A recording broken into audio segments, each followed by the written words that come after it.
Hello, I will be sharing my reflection on my professional learning network experience. I found this infographic on EduBlog's site, which is also a site that I follow. I also follow them on Twitter, and they always have very interesting and easy to follow infographics, and I believe this what's look in this infographic pretty much describes the experience that I have in this one image. Just some of the things I'd like to highlight from it. Connect when it suits you, and that's a great thing about PLNs. It is always accessible. You can always go in and get information, and I'm going to share some of the PLNs I've participated in, but the information is always available, and I love that. And you can just pretty much personalize it to suit your interests and the things that you're like, the passions, just the things that you need, information you need. I've lost count of how many times that I either shared some information, something that I was looking for, and it was almost like instantly I was able to get some feedback, and others shared things with me. So those are just some of the great things. I mean, the connection, the collaboration, just working with others, like-minded individuals, and just being able to share great resources and information has been a great experience. Some of the PLNs I'm going to share that I participated in. Twitter was somewhat new to me.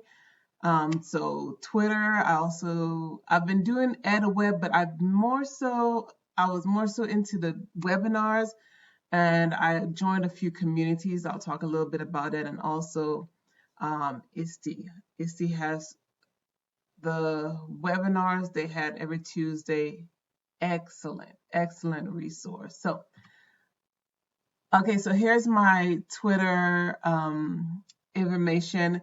Like I said, Twitter was pretty much a new platform for me. I joined back in June 2020, and it was more so something that I went in ever so often just to see what was there. But the more I explored Twitter, and I'm still learning a few things about it, I had an opportunity to just really get some great resources and just great information. So I'm just going to go real quick to my profile on Twitter. And I did a lot of retweeting. I did a lot of retweeting, and I had a lot of um, opportunities to, like, whenever I attended webinars, I was able to connect with other individuals that way. One of the great, this Shelby, she made a great post or tweet, I should say, not post. She made a great tweet and just asking about groups and educators to follow.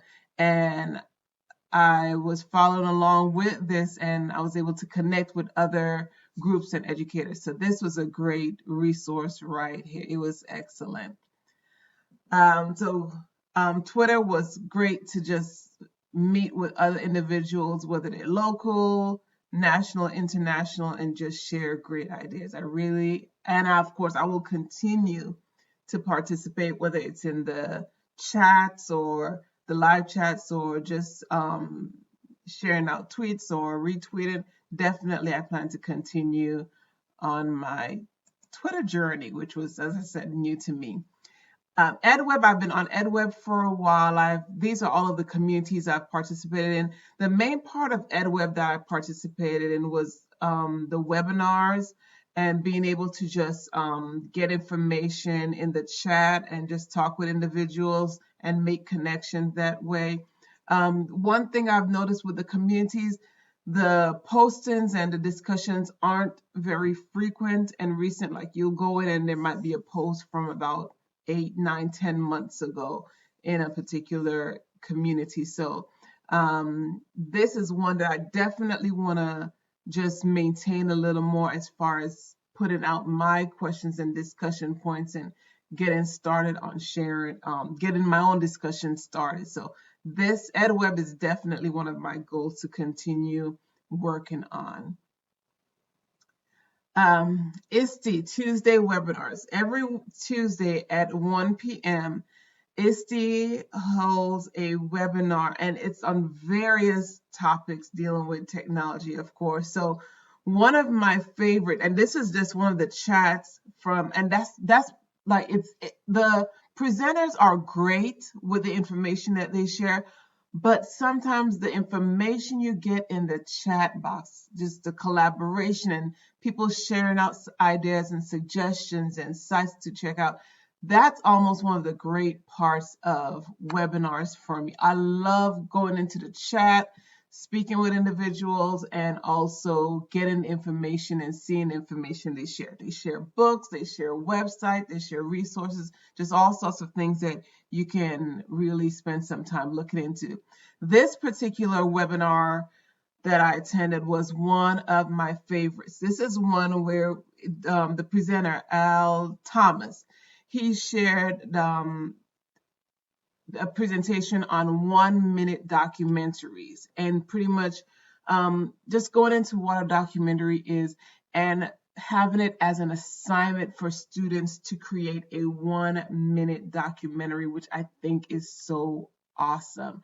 So this is one that I'm actually working on with some teachers, and I'm going to be coaching them along in how to do this. So we've been using like Flipgrid, but he mentioned some other resources that we can actually use to create a 1-minute documentary. One of the examples he had was the telling a story. He had us, we were asked to look at the picture and basically tell a story. What is going on in that picture? And it was so interesting in a chat box, all the different perspectives that individuals had. So I really enjoyed this particular. I love all of the ISTE Tuesday webinars, but this was actually one of my favorite webinars. So Adobe Rush, that was the resource that he shared that we can use to edit videos. So I have signed up for Adobe Rush. The Today Assignment, that's something that I will be, I'm actually working on one, and I'm going to also I'm coaching and working along with some teachers in their classes to actually create that. And that is his contact information. He's the EduCopilot. So great presentation on 1-minute documentaries that I will be working with teachers as one of the assignments that they'll do with their students. And of course, the ISTE PLN, ISTE has quite a few professional learning networks. And here are some of the networks that I have joined. These are some of my communities. The COVID-19 Educator Help Desk was very helpful. We were recently put in a situation where some of our students are virtual, some of our students are face-to-face, but we're at the point in the year where we have to start collecting our devices, and that includes virtual students are also preparing to turn in their devices, which means that they won't have, unless they have their own personal device at home, once they return to school device, they won't have anything to connect to live lessons. So I went into the COVID-19 Educator Help Desk, and right there was a discussion taking place about ways to low and no tech activities, low and no tech activities. So basically activities you can do when there's no technology. And this has been so great. I was able to use some of the resources that were shared. I shared some of the ideas that I also had, but I was able to use a resource, and I'm currently putting together weekly assignments and activities that students can do. And we're going to use Class Dojo to send that information out to parents. And pretty much there are assignments that students can do without devices. So this was right on time, great resource. So again, just PLN's gives you that great opportunity to collaborate when you're stuck in a bind and you just need someone to help you think through it. Yeah, you can do that with your coworkers, but just getting onto a group and just sharing out what's on your mind, sharing out any questions you have, it's just amazing the amount of knowledge that is out there and the individuals that's willing to share that knowledge. So I have truly enjoyed the various communities that I have joined, and I definitely intend to continue working with these communities. So that's my reflection on my PLN experience this semester. Thank you for watching.